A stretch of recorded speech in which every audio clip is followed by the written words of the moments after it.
Bonjour à tous, vous êtes sur le cours JavaFX et on se retrouve dans cette troisième séance pour préparer le projet que nous allons créer et qui va nous suivre tout au long de cette playlist au fur et à mesure des séances qu'on va faire et le fait d'aborder avec vous les différentes fonctionnalités, possibilités en tout cas offertes avec JavaFX. On va créer une application, alors on va faire une application assez concrète, hein. Le but c'est d'avoir quelque chose qui est concret et qui est à la fois fonctionnel. On va pas juste se contenter de créer une interface avec un bouton et de voir comment cela marche. On va véritablement créer quelque chose qui soit fonctionnel, mais on va pas non plus faire une très très grosse application. Le but c'est pas de se noyer non plus dans les classes. Donc on va rester sur quelque chose d'assez, on va dire d'assez simpliste, de pas très très long à faire en tout cas, mais qui permettra au moins de faire le tour de toutes les choses que je voudrais voir avec vous concernant JavaFX. Ce qu'on va faire, j'ai décidé de développer une petite application qui permet de servir finalement d'annuaire un petit peu pour les différents sites web. Vous savez, sur vos navigateurs web, vous avez généralement des systèmes de marque-page ou de signer. Vous pouvez enregistrer des sites web, vous pouvez comme ça ensuite les sauvegarder, les exporter, etc. Et là, en fait, on aura un annuaire de sites web, ce qui permet de les garder. On verra après, je n'ai pas encore réfléchi exactement comment que ce sera stocké. On travaillera peut-être avec un système d'export-import par une base de fichiers. On pourra stocker tout ça en base de données, donc on verra un petit peu ce qu'on incorporera en tout cas dans ce projet, mais on aura comme ça notre annuaire de site web, et puis bon, ça change un petit peu peut-être des projets classiques qu'on peut retrouver quand on développe justement des applications d'exemple. On va créer notre projet déjà pour commencer, qu'on appellera site web. On va rester sur quelque chose de très simple, on va faire ça avec Maven. Évidemment, si vous ne savez pas comment ça s'utilise, j'ai fait un tuto en plus avant de publier cette vidéo, j'avais fait un tuto avant celle-ci sur le sujet, donc je vous renvoie en tout cas vers le tutoriel Maven si vous voulez voir un petit peu en détail comment que ça se passe concernant la création de projet, puisque je vais aller assez vite sur cette partie-là, donc je ne vais pas évidemment réexpliquer ce que je fais, puisque j'ai fait un tuto qui l'explique plus en détail. On va créer notre projet. Donc là je vais rester sur le même type. Donc on va faire un projet classique. Alors on pourrait chercher un archétype spécialement pour JavaFX, mais on a souvent des outils qui ne sont pas forcément à jour ou officiels, donc je préfère qu'on parte d'une solution, on va dire, qu'on va faire nous manuellement. Au moins vous serez sûr d'avoir quelque chose qui est fonctionnel, parce que le but après c'est que vous puissiez suivre bien sûr l'ensemble de la playlist et que vous ayez un projet JavaFX qui marche, qui est pas trop que ce soit pas non plus un blocage pour vous pour la suite, en tout cas pour les prochaines séances.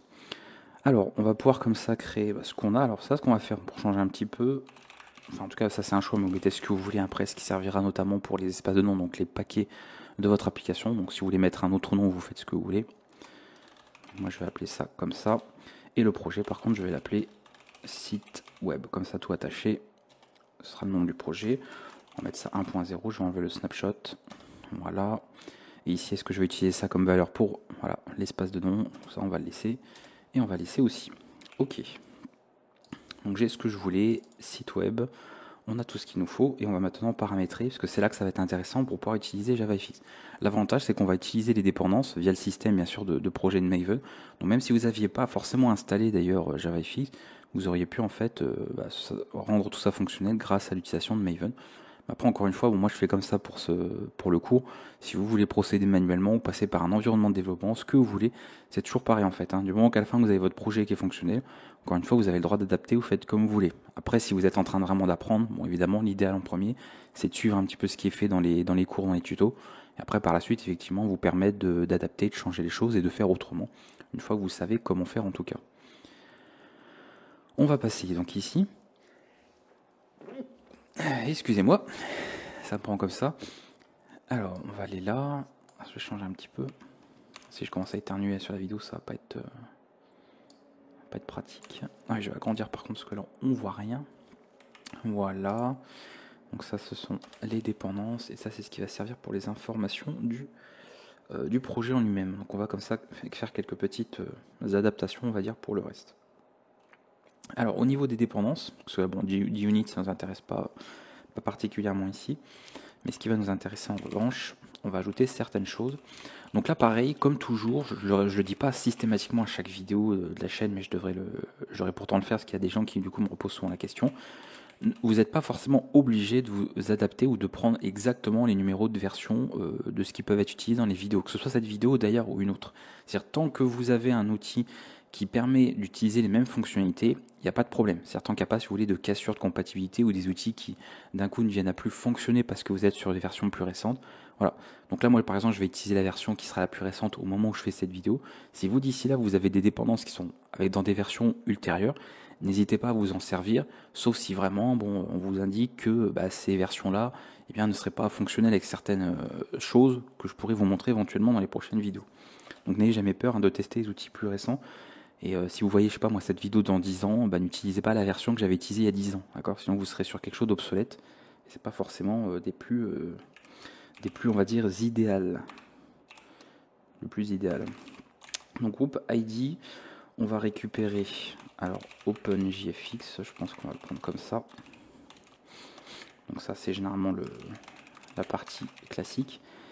Et ici, il va nous falloir, alors là c'est parce que évidemment je connais un petit peu comme ça, mais on va avoir JavaFX Control. Donc là en fait on va indiquer que notre projet a besoin comme dépendance bien de JavaFX, et notamment la partie Control, que celle qu'on utilise. Si vous vous souvenez quand on compilait en ligne de commande, justement c'est ce genre de module qu'on ajoutait, quand on avait installé notamment JavaFX nous-mêmes en local, on retrouvait un petit peu tout ça. Donc là généralement, le plus simple c'est de passer par le site encore une fois des dépôts Maven, vous pouvez le chercher ici par exemple, et vous allez retrouver, donc bien sûr il faut vous assurer d'avoir le bon par rapport notamment au groupe ID que vous avez choisi. Donc vous voyez qu'il y en a plusieurs, c'est-à-dire que vous n'êtes pas forcément obligé d'utiliser le même que moi. Si vous voulez utiliser un autre dépôt, encore une fois, il n'y a pas de problème. Moi j'utilise celui-là parce que celui-là c'est l'officiel de OpenJFX, ça marchera très bien. Et là encore une fois, vous avez un numéro de version. Voilà, on voit qu'au niveau de la centrale, on a différentes versions. Donc moi je ne vais pas forcément prendre la 21 ici, on voit qu'il y a eu plusieurs petites mises à jour, mais je vais prendre la dernière ici, donc la 20.0.2. En plus de ça, si vous n'êtes pas sûr, vous voyez qu'on vous remet le code éventuellement utilisé, et d'ailleurs avec d'autres outils de création de projet, de gestion de projet, donc vraiment vous avez tout ce qu'il vous faut. C'est vrai que ce site c'est quand même bien pratique, il n'y a pas besoin encore une fois d'apprendre ça par cœur. Évidemment après il y a des noms moi dont je me souviens parce que j'ai déjà utilisé, mais voilà, vous allez sur le système de dépôt, vous cherchez un outil en particulier, et on vous proposera les différents dépôts, et ensuite le code à ajouter. Donc là vous voyez qu'ensuite j'ajoute la 20.0.2. Pas besoin d'ajouter, pour rappel, JavaFX Graphics, même si on va l'utiliser pour les contrôles, puisqu'il est, il est intégré par défaut à partir du moment où vous utilisez les contrôles. Voilà. Si vous demandez en fait la dépendance des contrôles, comme quand on compile, ça va automatiquement sous-entendre que vous avez besoin également de la partie Graphics au niveau de votre projet. Donc là, version, voilà cette version-là. Et pareil, si plus tard je veux mettre à jour la version de JavaFX utilisée pour mon projet, je pourrais le faire ici en mettant à jour à ce moment-là. Encore une fois, en m'assurant que le code que j'avais écrit de mon projet sera toujours compatible avec la nouvelle version. Mais ça, bien sûr, ça dépend des outils qu'on utilise, donc c'est dépendant un petit peu du code en lui-même. Voilà, donc ça au moins pour cette partie, on a ce qu'il nous faut, on a les dépendances qu'il nous fallait. Donc on a juste ajouté la partie finalement JavaFX. Ensuite, c'est là que ça va être intéressant, parce qu'on va compiler, on va gérer un petit peu la production de notre projet différemment, avec le système de plugins, ce que je ne vous avais pas forcément montré d'ailleurs en particulier. Et on va en avoir deux. Parce que j'aurais pu notamment par exemple vous montrer un plugin pour travailler avec le fichier, l'archive au format jar, là, mais on l'a pas fait. Donc on va nous travailler directement avec ça. Group ID, alors il nous faudrait, je pense que ça va être un... Parce que là, au plus on ne trouve pas forcément, alors pour un patch, ça va être lui, oui. J'avais un petit doute, mais oui. Et ça va être plugins normalement. Parce qu'on veut le plugin. Donc là, il nous faut le compilateur. Donc notamment le plugin qui va servir à ça.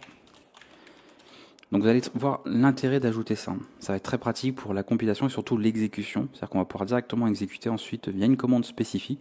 C'est-à-dire qu'on va utiliser le plugin en fait avec le préfixe JavaFX pour directement exécuter notre projet.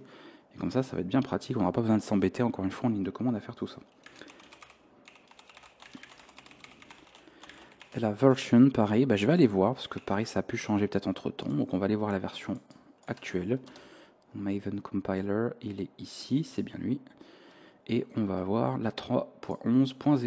Et on va mettre la 3.11.0. Voilà. Donc après, bien sûr, il faut s'assurer que ce soit compatible chaque outil entre eux. Normalement, il n'y a pas de problème à ce niveau-là. Donc ça, c'est bon. Et ensuite, on va avoir besoin l'outil qui va nous servir cette fois-ci pour l'exécution. Donc lorsqu'on va vouloir exécuter le programme,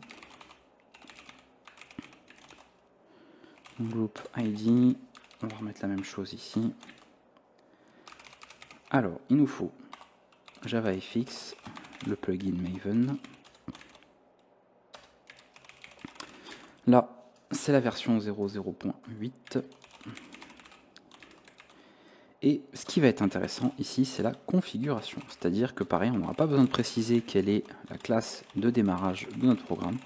On va l'indiquer ici dans la configuration. Pardon. Nous, le fait d'ajouter cette partie build,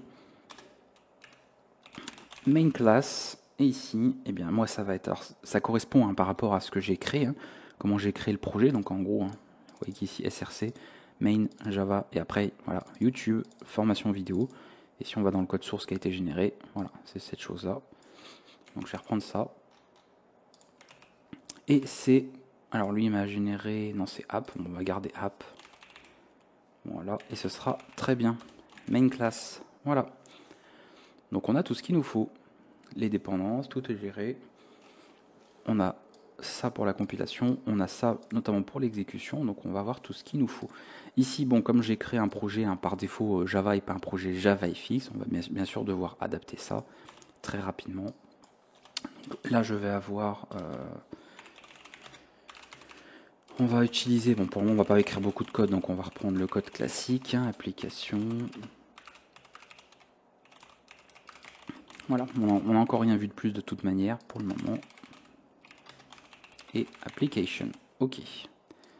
Là, on lance le programme classique et on n'oublie pas de surcharger. On va définir hop, override.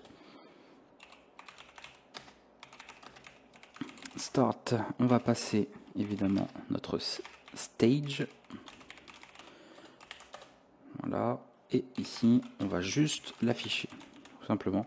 On va rien faire de plus, que de toute façon on va voir ça dans les prochaines séances, tout ce qui est composants, tout ce qui est positionnement, les événements, etc.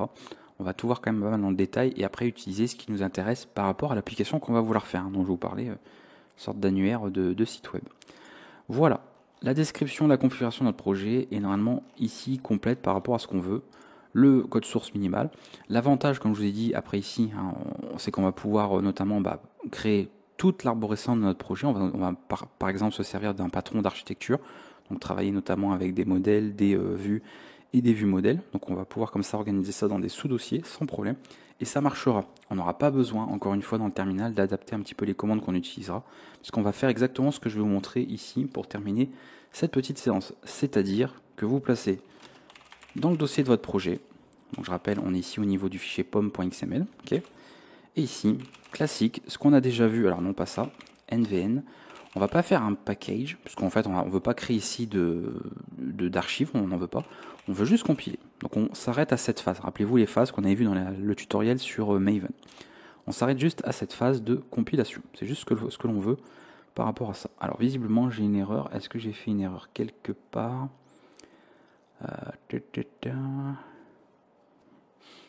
Vu l'erreur bizarre qu'il me met, ça doit être, il doit manquer il y a un caractère que j'ai pas fermé, quelque chose. C'est comme je parlais en même temps. Dependencies, ah oui, non, dependency. Group ID, je regarde ce que des fois qu'il manque une majuscule quelque part ou autre, parce que ça va être quand même bien précis. Artifact, c'est toujours la même chose. Build, il est bien fermé de l'autre côté. Plugins, il est bien là. Plugin ouvrant, plugin fermant. Group ID, celui-là est bon. Artifact ID. Alors, org Apache Maven plugin. L'artifact ID, je pense qu'il est bon. Donc OpenGFX. Maven plugin. Version. Configuration, il est... Ah oui, oula. Je vous avais dit des fois un petit caractère de différence. Ouais. Là, vu que l'erreur elle n'avait pas beaucoup de sens, ouais, que c'était une erreur de caractère quelque part. Alors, il y en a peut-être d'autres. Malformed, start tag. Alors non, il y a un tag qui est pas bon non plus à nouveau. Configuration, celui-là il est bon. main class il est bon. Ah, puis ça quand ça arrive en plus, quand vous êtes en pleine vidéo. Parce qu'il me dit ligne 15, mais ligne 15 ça m'étonnerait. Ah si, pourquoi? Qu'est-ce que ça vient faire là ça? Mais bon, cette fois, oui. Voilà. Vraiment, il n'y a pas grand-chose. Ça, c'est le problème. Bon, vous n'aurez pas ces erreurs parce que vous n'avez pas besoin de parler pendant que vous faites votre fichier de configuration. Donc voilà, on a fait la commande pour compiler le projet. D'accord? On a le projet. Alors, on va revenir ici. Ok. On a les classes ici. Vous voyez, là, on n'a pas d'archives. On a vraiment beaucoup moins de choses que ce que j'avais pu vous montrer dans le tuto sur Maven. Et maintenant, pour l'exécution de notre programme, ce qu'on fera, bah, ça va être très simple. On va simplement utiliser directement l'outil de Maven, ça, il n'y a pas de problème. Et comme on travaille avec un système de plugin, on peut maintenant passer par le préfixe JavaFX .run. Et là, en utilisant cette commande, directement, le projet va pouvoir être utilisé, enfin, va pouvoir en tout cas, il y a besoin de le compiler, mais là non. Et on va pouvoir comme ça exécuter notre programme. Donc, vous aurez deux commandes à retenir, finalement, par rapport à ce que vous voulez faire. Donc, très très pratique par rapport à tout ce qu'on va faire. Et surtout, le fait d'avoir la gestion comme il faut au niveau de nos répertoires. Donc tout va se passer principalement ici, d'accord. On va faire nos sous-dossiers, tout ce qu'il faut ici, et ce sera directement fonctionner au niveau du projet, pas besoin de modifier quoi que ce soit. Normalement la configuration, à moins que par la suite on travaillera peut-être avec d'autres outils, en fonction de ce que je vous montrerai au niveau du cours, donc il est possible que ça soit modifié, qu'on ajoute des choses, parce qu'on va voir davantage de choses, notamment plutôt sur la fin du cours finalement de JavaFX. Donc ça c'est sûr qu'il évoluera, peut-être même qu'on on refera une nouvelle version du projet, mais en reprenant le code source, on verra bien comment on fait ça si on veut ajouter d'autres fonctionnalités. Mais en tout cas, tout se passera là si on a besoin de faire des changements au niveau de la configuration. Et on aura tout notre code. Et au niveau des commandes à exécuter, encore une fois, on n'aura pas de différence. Et on n'aura pas besoin d'indiquer finalement autre chose. Donc deux commandes, encore une fois, pour tout faire. La commande de compilation et la commande pour exécuter. Donc vous aurez comme ça tout ce qu'il vous faut. D'où l'intérêt, c'est pour ça, comme je vous disais, que je voulais vous montrer comment utiliser un gestionnaire de projet. Ici, en l'occurrence, Maven qui est fait pour du Java. Donc ça se prête très bien à ce genre d'exercice.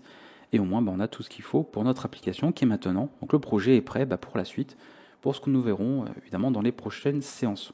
Donc c'était pas très long pour cette troisième vidéo finalement de cette playlist. Mais ce qu'on va faire de toute façon pour les prochaines, forcément vous êtes en train d'apprendre à utiliser cette bibliothèque, vous la découvrez peut-être d'ailleurs pour beaucoup. Donc je vais vous présenter les différentes parties finalement de JavaFX, en vous montrant quelques petits exemples rapides sur pas mal de choses qu'on utilisera sur notre application. Et après, on réfléchira au fur et à mesure à ce qu'on veut faire. Encore une fois, ne voyez pas cette playlist non plus comme un projet, d'accord? C'est pas un projet de A à Z où on va faire tous les tests, etc. On va faire toute l'analyse, etc. C'est pas le but, et je fais pas ce genre de vidéo, en tout cas sur YouTube, avec un test, un projet de A à Z. C'est vraiment plus une application qui, au lieu d'avoir des exemples isolés et des exemples très succincts isolés sur plusieurs séances, là en fait on travaille sur le même exemple qu'on fait évoluer, exactement comme j'ai pu le faire notamment sur le cours Django en Python.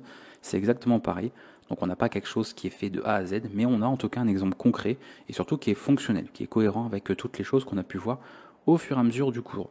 S'il y a des questions, même si là on n'a pas encore vu grand chose, vous pourrez évidemment les poser à chaque fois dans les commentaires. Et je vous dis, on suivra un petit peu ça tout au long. Donc assurez-vous de bien avoir installé tout ce qu'il faut. Maven, vous avez le tuto si besoin, d'avoir créé ici votre projet et d'avoir tout préparé. Et après, de toute façon, ici, le code source va largement être modifié. Il va beaucoup bouger. Là, c'était histoire d'avoir un code, on va dire, de base, minimal de départ, pour voir un petit peu l'exécution, comment ça marche, avec tout ce que nous avons généré au niveau du projet. Je vous dis à bientôt. On se retrouvera pour la prochaine séance. On va commencer à voir un petit peu les différents, finalement, contrôles offerts par JavaFX. À bientôt.